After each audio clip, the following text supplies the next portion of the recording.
Hi, I'm Nina from Lowen, and you are watching Amped. Well, it's so lovely to be here with you on such a warm day in Download. How was your set the other night? It was really fun. I had an amazing time performing. It's really nice to be here at Download for the first time. Is it the first time you guys have played Download? First time. Oh, awesome. It's such a special festival, and I feel like it's such a mad one for people to play for the first time. It feels like such a full circle goal moment for people. A few weeks ago, I caught you guys for the first time supporting Creeper. No way! Yeah, that was surreal. The audience was amazing. One of the nicest audiences we've ever played to. Everyone was really supportive. It was lovely. Yeah, it was it was literally packed out from like the moment the doors opened, and it was very, very warm in that little it was warm. cave that Coco's been turned into. But you guys had such an awesome set, and it was. You guys felt like the perfect opener for Creeper. Thank you. I wanted to kind of talk a little bit about how you guys mix metal with, obviously, like where you're from, Iranian. You mix a lot of that like in with metal and stuff. Like, is there anything else that drives or like motivates you to do that?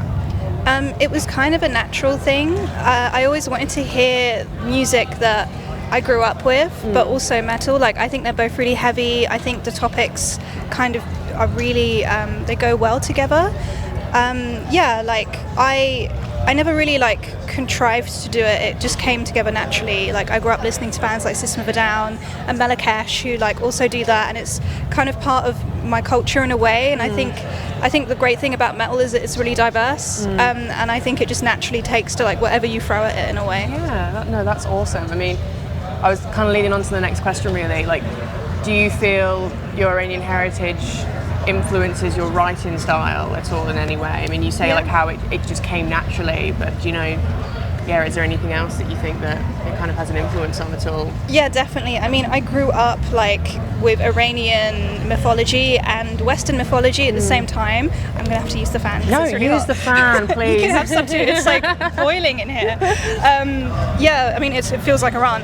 I mean, the stories of Iran, I think, are really relevant even now, the same way that like Western mythology is relevant now, and I think both things are really good sort of springboards and metaphors to deal with what's happening today. And something I'm really passionate about is like justice and righteousness, but I like to do it in a beautiful way, or in my own way, that I find to be like, it's something that speaks to like the child in me, and I think that everyone's kind of a child.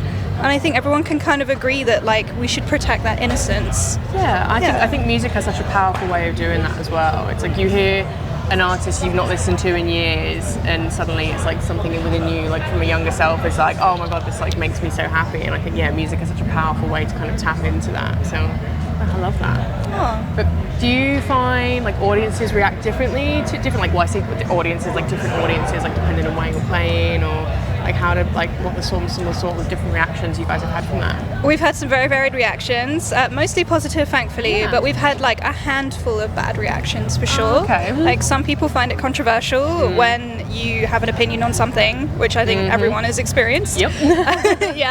Obviously, like, we do have people that absolutely hate what we do, and that kind of shows me that we're doing the right thing, frankly. 100%. It's like if not, I'm saying the goal is to have people hate you. That's not what I'm trying to say at all. But you know, your message is getting out there if people are going to get angry about it. Totally. Even if it is in the wrong way. Yeah. So you guys are doing a good job. Thank you. Something else you guys are known for is your theatricality on stage, and I think that's one of the reasons why I felt like you were such a perfect fit for not just supporting Creeper, but that particular Creeper show the other week. Your latest album was, correct me if I'm wrong, was based on quite a lot of like Iranian poetry, and explores some heavier themes. When you perform live, how do you translate that to like a live set? A really good question. When I perform live, it's like I'm very different to how I am in person. There's a lot of like anger, there's a lot of love at the same time, and that just naturally is very theatrical. It's like everything is heightened when you're on stage, and you have all these people looking at you, and a different crowd will get a different version, if that makes sense. But using knives and weapons and objects, I think, are really good locuses of like power and attention, and like really help to kind of communicate visually what I'm trying to say, and that isn't always an obvious thing. I don't need it to be obvious. The meaning is all there if you want to find it. Yeah, I was going to say the people that get it, and the people that are going to perceive it in the way that you've always wanted to, like, or that's how you intended, are going to get it without all those. But no, that's really interesting to hear. Really interesting to hear. I mean, you guys played Download for the first time the other day. You guys played Coco's Pot and Creeper the other day, like we've spoken about. What has been your favourite venue to play ever?